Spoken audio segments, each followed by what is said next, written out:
Bom dia, galera, tudo bom? Tudo bem com vocês? Bem, nós terminamos na semana passada aquela questão do continente europeu em se tratando do aspecto físico do continente. E aí nós falamos de relevo, clima, vegetação, hidrografia. Depois nós falamos dos problemas ambientais, das fontes de energia que esse continente precisa, mas dos problemas ambientais que ele enfrenta, né? Fruto aí do seu desgaste, da sua biodiversidade.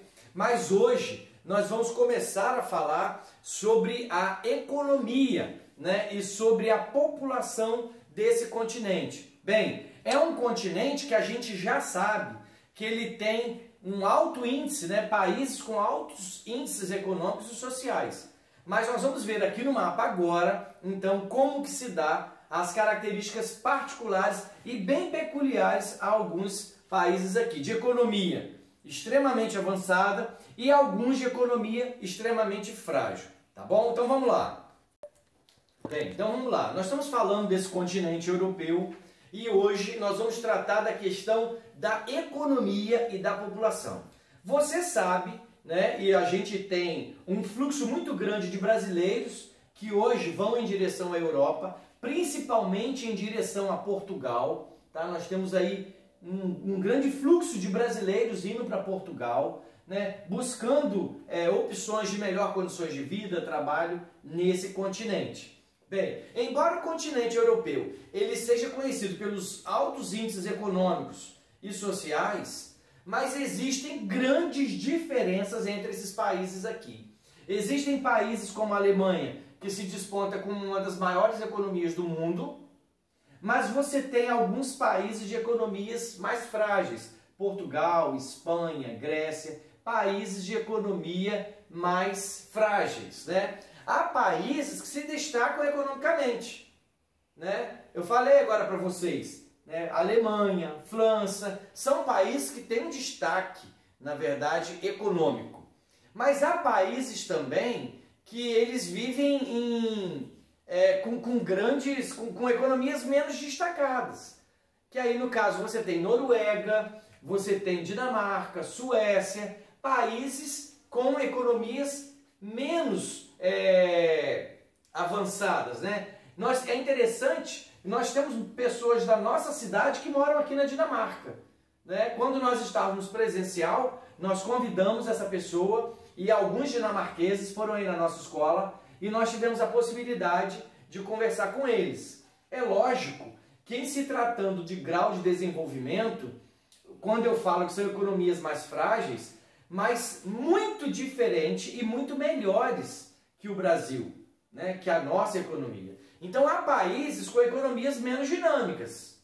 No caso, Portugal, Espanha, né? Grécia, e neles o setor de serviços, na verdade, vem crescendo muito por conta do turismo.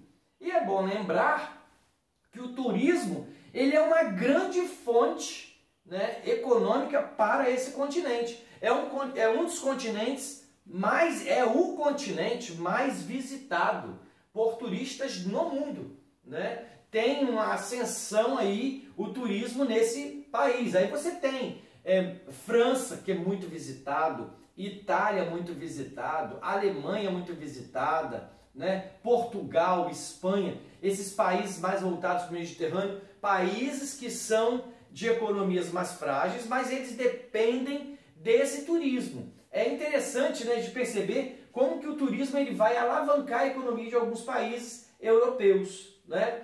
A população europeia ela se concentra mais, isso é uma boa pergunta para a prova, né? Como que vive a população europeia? Elas vivem, na sua maioria, eles vivem nos grandes centros, nas grandes cidades, tá? Em áreas bem urbanizadas, mais urbanizadas possíveis, né? E apresentando um baixo crescimento populacional. Porque em alguns países, e Itália é um exemplo disso, a população vem envelhecendo muito. E o continente europeu tem essa característica, mas a Itália, então, é um exemplo que eu quero citar aqui, é um país hoje de idosos, né? Tanto que quando a Covid chegou lá, matou muito rápido muitos idosos. Porque menos natalidade e aí o crescimento desse país, populacional desse país, vem diminuindo, né? Agora vamos lá. Como que fica então a agricultura, a pecuária e a pesca? Bem, a gente vem falando aqui sempre, né, que a Europa tem um relevo diversificado, é muito rica em rios, tem áreas planas, isso tudo facilita a agricultura, facilita a pecuária e facilita a pesca, né? E eles utilizam isso tudo com muita tecnologia. Então, a preocupação dos países europeus com sua produção agropecuária e a pesca advém do pós-guerra. Por que advém do pós-guerra? Né? A gente lembra que a Segunda Guerra terminou lá em 1945. Né? Então, essa preocupação vem depois aí do período de pós-guerra. Mas por que isso? É o período em que os governantes eles entenderam que não deveriam mais depender de fornecimento de outros países. Então, desde então, eles buscam a independência na produção de alimentos. Mas a maior parte da produção agrícola é consumida no próprio continente. Olha que interessante. No período pós-guerra, a Europa ficou devastada com a guerra. Eles não tinham alimento suficiente para abastecer o continente. Então os governantes começaram a se preocupar com isso. Bem, nós precisamos de produtos de outros países. Então nós temos que buscar a nossa autossuficiência na produção de alimentos. E aí eles começaram a trabalhar isso, né? E hoje o que eles consomem da maior parte da produção agrícola é consumida dentro do continente. Isso é uma boa iniciativa, né? Na economia europeia, o uso intensivo de tecnologia e a contínua inovação dos processos permite a otimização dos recursos e levam à redução do número de trabalhadores no campo e de um elevado índice de produtividade. Olha que situação. Se por um lado usam-se muita tecnologia, se por um lado inova-se com altos otimização dos recursos aí, mas por outro lado gera desemprego. Como assim? Como você tem muita tecnologia, você tem menos pessoa trabalhando. Então, se por um lado a tecnologia ela contribui para o desenvolvimento, para o outro lado ela vai gerar desemprego. É um continente que usa muita tecnologia, tanto na agricultura, como na pecuária, como na pesca. E isso gera uma dificuldade, por conta de muita tecnologia. Então o continente europeu, como ele é pioneiro no desenvolvimento da indústria, né? E aí a gente falou sobre Alemanha, França, Reino Unido, Itália, né? Reino Unido aqui, ó, Itália, Alemanha, França. Como nós estamos dizendo que esses países foram os pioneiros, elas abrigam então os maiores centros industriais do mundo. É interessante que a economia desses países tem um destaque mundial. É de um âmbito mundial. É interessante, né, você notar isso. Mas ainda existe o setor de serviços, que também tem crescido muito em alguns países. Principalmente nesses países voltados para o Mediterrâneo, de uma economia mais frágil. Por quê? Esse setor de serviço, ele gera mais de 50% da riqueza do continente e abriga a maior parte da população. Olha que interessante, né? A população que trabalha, aquela população economicamente ativa. Mas por que será que esse setor de serviço ele se desenvolveu tanto? Por conta do turismo, por conta das transações, do alto número de transações bancárias. Vamos lá, o comércio é responsável por isso. As principais relações comerciais do continente são realizadas com países desenvolvidos, com os Estados Unidos e Japão. Então, isso gera transporte, gera serviços bancários, gera pouca mão de obra, mas em compensação gera um volume muito grande de transação. Isso acaba somando nesse processo. Outra questão, como a gente já comentou, é o turismo. O continente europeu é um mercado de turismo, um mercado turístico mundial. E é responsável por metade da renda gerada pela atividade no mundo. Então, olha bem, é um continente extremamente visitado, realmente lindo, né? Mas, e tem esse grau de importância na economia. O nível de desenvolvimento dos países europeus, e nós já falamos disso, é muito diferenciado. Então, o continente europeu como um todo, ele apresenta elevado nível de desenvolvimento econômico e tecnológico, mas ao mesmo tempo contrastes de diferentes países e regiões, né? Porque algumas regiões são altamente desenvolvidas e tecnológicas, enquanto outras não. Talvez por conta de menos gente, densidade demográfica diferente, você tem um acúmulo de gente nas grandes capitais, você tem uma urbanização crescente. Então você tem algumas regiões de vazios demográficos. O que é isso?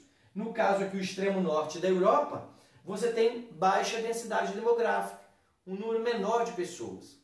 Então é interessante você ver também que o Reino Unido, está aqui em cima, não é? Reino Unido é importante então a gente saber, quando eu falo Reino Unido, eu estou falando aí de um conjunto de países, né?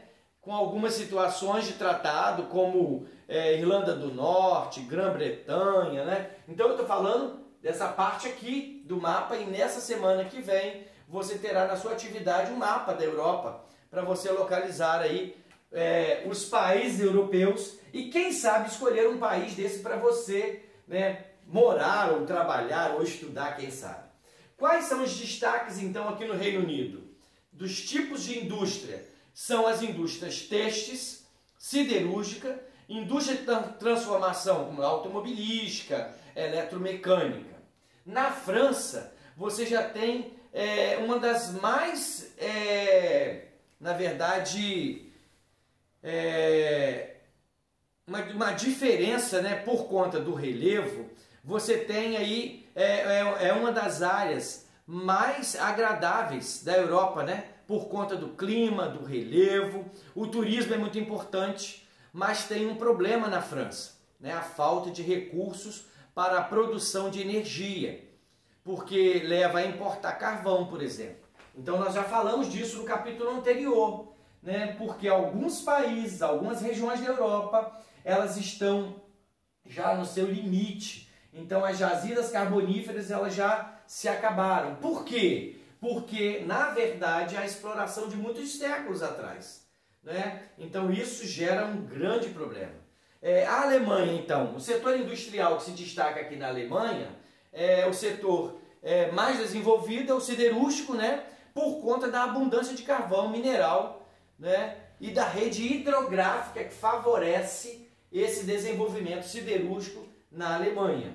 Bem, nós temos ainda aí uma outra região, que são os países aqui ligados ao Mediterrâneo. São os países mediterrâneos. Portugal, Espanha, Itália, né? São países aqui que estão ligados ao Mediterrâneo.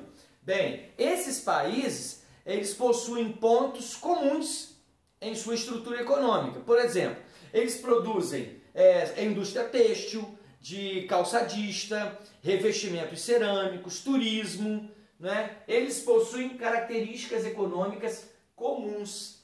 Agora eu tenho os países da Europa setentrional, que aí já é aqui em cima, Dinamarca, Noruega, né? Esses países, Finlândia, Islândia, aqui, mais voltados aqui para o norte da Europa, nesses países é interessante a gente perceber que existe muita floresta ainda, né? Então a pesca, a indústria madeireira e a produção de energia hidrelétrica ainda são comuns nessa região, né? Aqui o processo de desmatamento não atingiu como em outras regiões da Europa.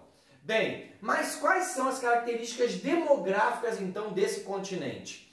A Europa tem 740 milhões de habitantes, né? E eles são distribuídos de forma bem regular pelo território. A expectativa de vida deles lá, em média, 75 anos, né? Vivem, né, em média, uma boa expectativa de vida, né? Mas duas condições de saúde e saneamento básico, né? As boas condições de saúde e saneamento básico reduzem as taxas de mortalidade. Então a expectativa de vida é em média 75 anos, mas por conta do saneamento básico, né, das boas condições de saúde, questões governamentais, investimentos políticos na questão social, isso ajuda, né, na questão da expectativa de vida da população europeia. Bem, existe um problema aqui nesse continente que eu queria conversar com você, que também é um problema comum em outras partes do mundo. Essa semana nós vimos aí, aliás, na semana passada, a chegada de 109 brasileiros vindos dos Estados Unidos, tentando entrar ilegalmente no país. Eles foram deportados, mas existem, em média, na cidade do México, na fronteira do México, 9.000 brasileiros querendo entrar nos Estados Unidos ilegalmente. Bem, isso acontece também no continente europeu. É um continente muito bem articulado, né? Muito bem localizado, como eu falei, está no centro do mundo. E aí você tem, não sei se você vai lembrar, mas aconteceram muitas mortes aqui na travessia do Mar Mediterrâneo, né? Na questão aqui dos turcos chegando aqui nessa parte dos países do sul aqui da Europa. E por que isso? Porque é fruto, na verdade, de crises econômicas, perseguições políticas. Então, essa questão da imigração é um problema também na Europa, né? Até a primeira metade do século XX, milhões de europeus saíram do continente. Interessante isso, né? Porque depois da Segunda Guerra Mundial, que o fluxo começou a voltar, se inverter. Então, até no período da guerra, anti-guerra, os europeus saíram do continente. E hoje você vê o movimento, depois do pós-guerra, né, o movimento inverso disso, né? O fluxo começou a inverter. Então, dados da ONU mostram que cerca de 76 milhões de imigrantes vieram para a Europa.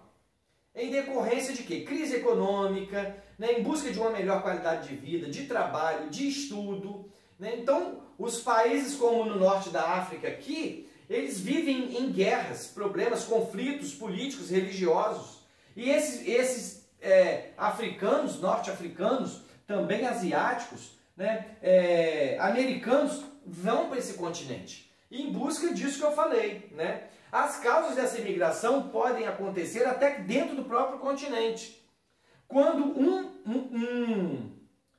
um povo, uma nação, ela começa a migrar para outro país por conta de perseguição religiosa, né? Por conta de ditaduras políticas, por conta de questões sociais. Então, a questão da imigração, ela não está só de continente para a Europa, né? Mas também dentro da Europa. Pessoas que estão mudando de país por conta dessas questões que eu falei. Bem, tentei dar um panorama geral da Europa para você, e aí nós estamos encerrando essa parte da questão econômica e populacional. Na frente nós vamos ver uma outra questão também que é muito interessante, mas guarda isso aí, pega esse conhecimento, faz a atividade e em breve a gente vai estar junto, se Deus quiser, eu creio nisso, para a gente poder falar pessoalmente com vocês. Tá bom? Um abraço, ficam com Deus.